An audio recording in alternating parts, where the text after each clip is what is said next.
Hello, everyone, and welcome to the Hope a Thing, a Native American podcast, where we discuss the day in the life of a resident opportunity and self-sufficiency coordinator. I'm Melissa Atkins, the Training and Development Coordinator for the Native Learning Center, and today on the show, we are excited to have Nakaya Hewitt, ROS Coordinator for the Chico Rancheria Housing Corporation.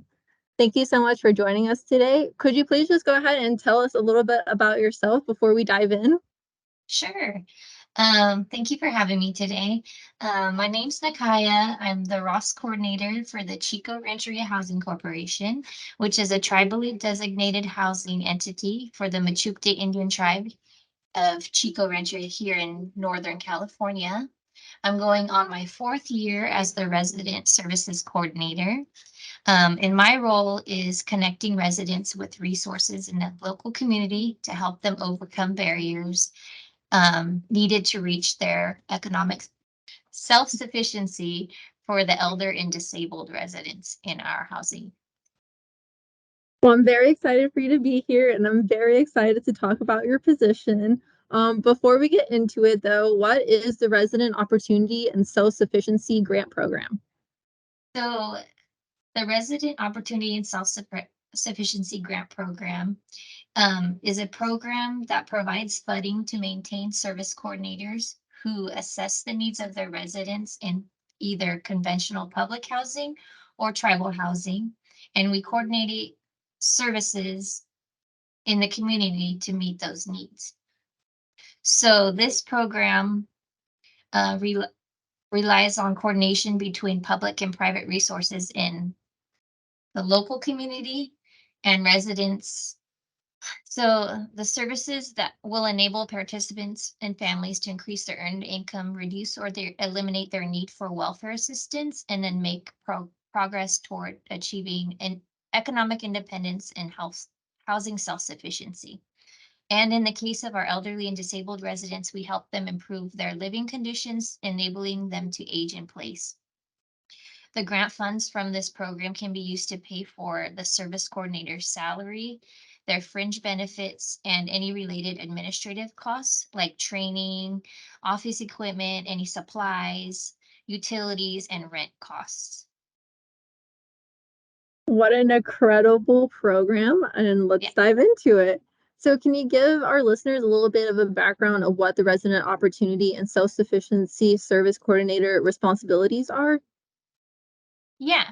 So, like I said previously, the service coordinator's role is basically to work with community service providers and link the residents in our housing to those services. If there's a So what we do is, what I do is I assess residents and to determine what their level of need is, and then we match them with resources or agencies in our area that provide services that can help them fill that gap or that barrier.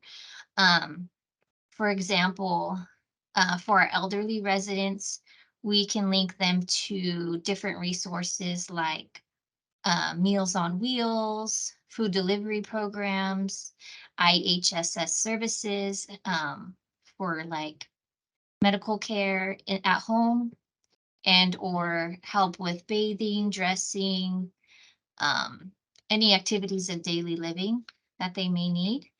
I also do case management for all of the residents that are a Ross participant. So we have anyone over the age of 18 in our households meet with me on a quarterly basis, just to check in. So after their initial assessment, each resident will set their own goals.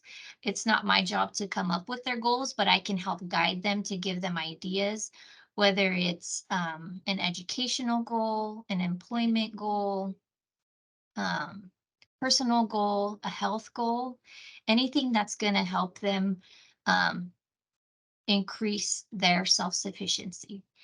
So these, I can help with anything with like childcare, linking them to childcare services, benefits, education and employment goals, mental health needs, substance abuse related issues if they need referrals out for that, any legal assistance issues and or transportation.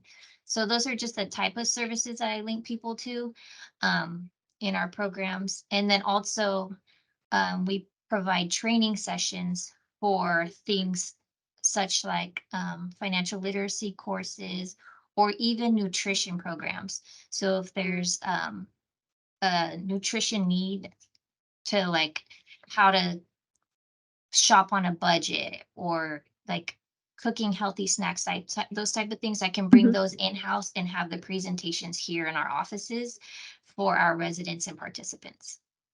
It sounds like you have a very wide range, which Yeah. makes you extremely important because you can touch everywhere and help everyone with their needs. So truly incredible, and I'm so happy you're here to talk about it. What do you need in order to be considered an eligible applicant? And tell us, why is this important that more tribes apply? So there are four types of applicants that are eligible. You have to be either a public housing authority, a tribe, or a tribally designated housing entity, which that's what the Chico Rancheria is, um, a resident association, or a part of a 501(c)(3) nonprofit or locally incorporated nonprofit status organization, and then any other nonprofit organization supported by residents or PHAs or TDOGs. And so And then how do you Oh, I'm you do sorry. have to show a need for the services in the area and like showing that there's um, barriers that need to be kind of overcome for the residents in your area, your service. And how do you apply? When funding is available, HUD will issue a NOFA, which is a Notice of Funding Opportunity, which they publish on grants.gov and the funds available webpage. It will indicate how much funding is available and how you can apply. So the eligibility requirements do have guidelines, and all of those are available on hud.gov/grants. Thank you.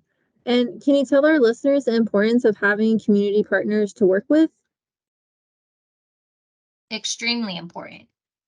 So it's not required to have a PCC, which is a program coordinating committee, unlike the FSS program, which is the Family Self-Sufficiency Program. They're required to have a PCC. As of right now, Ross isn't required to, but it is recommended to join forces with if you have a local FSS, to join their PCC. And what the program coordinating committee is different organizations in the community. I'll give you some examples who we have on our board. We have like the Salvation Army. We have a local junior college, the university, um, workforce development, WIC, passages. Let me see what else. Um, I think some churches, food banks. So they send a representative from each organization to sit on this committee, and we kind of oversee. So if there's any barriers that any of those organizations can help our residents with, we become familiar with that agency so that we can refer out to them, and then those agencies can share with us their referral process. So it's really important that we have those types of partnerships so that we have an answer for our residents and it's easier access for them. Another organization or committee that I'm a part of is the Native American Service Alliance, and that's local to our county, which is all of the Native American services organizations in our area that meet on a monthly basis, where we can kind of share what programs each of us are hosting, or any upcoming events that we can invite each other to, so that we're all a force and we're able to utilize each other's services. Yes, that does sound extremely important. Bringing Yes. everybody together and more resources. Who doesn't like that? I know Yeah. you mentioned it earlier, but could you elaborate a little bit more on the Elderly and Disabled Service Coordinator program? Yeah. So from my understanding, the Ross program is actually a redefined and restructured combination of both the elderly disabled service coordinator program and the Ross family and home ownership program. They kind of just merged them into one, and now it's just one program. Oh, so they're no longer two separate, it's together. Correct. So I serve both families and the elderly and disabled under the Ross program. That's truly incredible. You have many hats. If my Ross grant received an extension and I received a renewal grant, do I report on the data I collected during the period of my extension? Um, you would do reporting, but you would also want to refer to your NOFO, which will give you your guidelines. But you also want to check with your area grant management specialist because they would be the ultimate person to let you know your reporting requirements. Thank you. Yeah. And how can I access technical assistance for reporting if needed? So the Ross program has a really great page. It's called the HUD Exchange Ross page. And on there, you can find webinars on reporting, a data guide, and as well as a very useful quick reference guide that you can just utilize at any time. And then also HUD also offers one-on-one technical assistance, which I recommend because initially, if you go into the data guide, you're kind of like, "Ooh, what are all these numbers?" But if you have a one-on-one, you can ask questions, why is this reporting this way? How come my numbers are up here? So it's actually really useful. And they do the TA announcements. So if you do sign up right away for the TA assistance, and then the other thing is Ross also on their main page right there at the top. They have a Ross email listserv, which is all of the information that is for Ross participants. They send out emails on training, important Ross updates, and any opportunities that are available for Ross program grantees. And where can I find trainings for service coordinators? Would it be in the same area? I'm sorry, say that one more time. Where can I find trainings for service coordinators? Oh, training. So the HUD Exchange does have a whole program for starting up your own Ross program. Mhm. So it's called the Get Started with Ross page that introduces you to the grant and it gives you a step-by-step guide to help you set up your program. The Ross Exchange also has a data guide and quick reference guide that you can use for the data portion, like I had mentioned. Mhm. Um, but then also, um, the American Association of Student or Service Coordinators, sorry, also provide training. They do an annual training that I've attended the last 3 years where you can get so much training on everything related to service coordinating. Thank you for that because I know Mhm. it's so important and I want to get everybody the correct training that they need. Yeah, Um, and then I also mhm. utilize, like the CFPB, they do financial literacy training, how money smart are you? And then obviously the Native Learning Center, they put on a lot of great trainings that are free for housing, staff. Thank you. Yeah.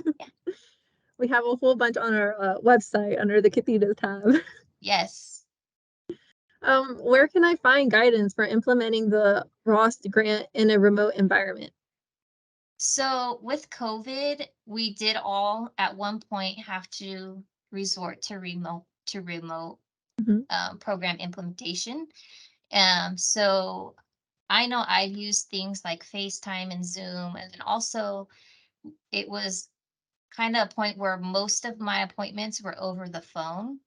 Mhm. So you can do everything that you do in person over the phone because there's so much that's available online now. You can email, there's different data programs you can upload.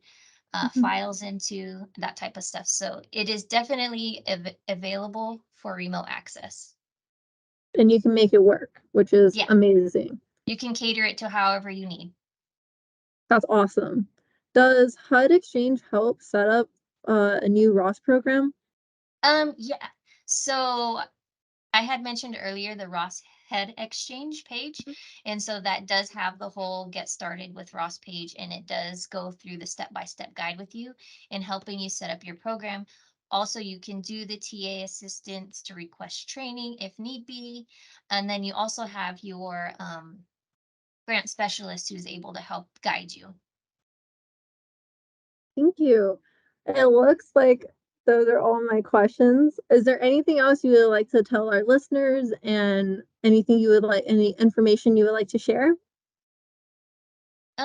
I just want to say that the Ross program is actually beneficial for our residents. I mean, without it, some our residents wouldn't have that connection. I find a lot of the times some of my residents are like, "Oh, I didn't know that existed." I share a lot of resources. I have a Facebook page, it's Ross Coordinator for Chico Rancheria. And and I just kind of delve into the community events and see what's going on and just share so much information because knowledge is power. We want to empower our residents to be able to become self-sufficient, and this Ross program really does do that. Before we actually get off, I did have a question. What did you find to be the easiest and the hardest aspects about your job? The easiest prospect is meeting with my residents, getting to know them, finding out what their needs are. The hardest part is probably, I would say, maybe just the tracking of the data. Just trying to interpret it was probably the hardest part for me to get. And it's still a work in progress, but Well, like you said, knowledge is power, and I'm sure the more you do it and the more you're on it, the easier it slowly becomes. definitely. And that's why we have those resources available too. So like the data guide and the quick reference guide for the data um, to utilize. And of course, we'll have all those links at the bottom in the subscription box for all our listeners. Please go ahead and go to our YouTube channel if you would like those links. And how can anyone contact you? I know you said your Facebook. Is there any other way that anybody could ever contact you if they had questions about being a Ross coordinator? Yes, I've actually had a few Ross coordinators reach out to me via email. My email is nhuitt, it's NHUITT at crhc-nsn.gov. If you have any questions related to your program implementation or any software questions or anything like that, please feel free to reach out. Thank you so much. That Yeah. brings us to the end of this episode. Thank you, Nikaya, so much for joining us today. I truly, truly appreciate it. We hope you enjoyed the episode. As always, thanks for for listening to the Hope a Thing, a Native American podcast. If you enjoy our show, please rate and review us on Apple Podcasts, Spotify, and Google Podcast. Also, visit our website, www.nativelearningcenter.com, to find information on upcoming webinar and virtual trainings.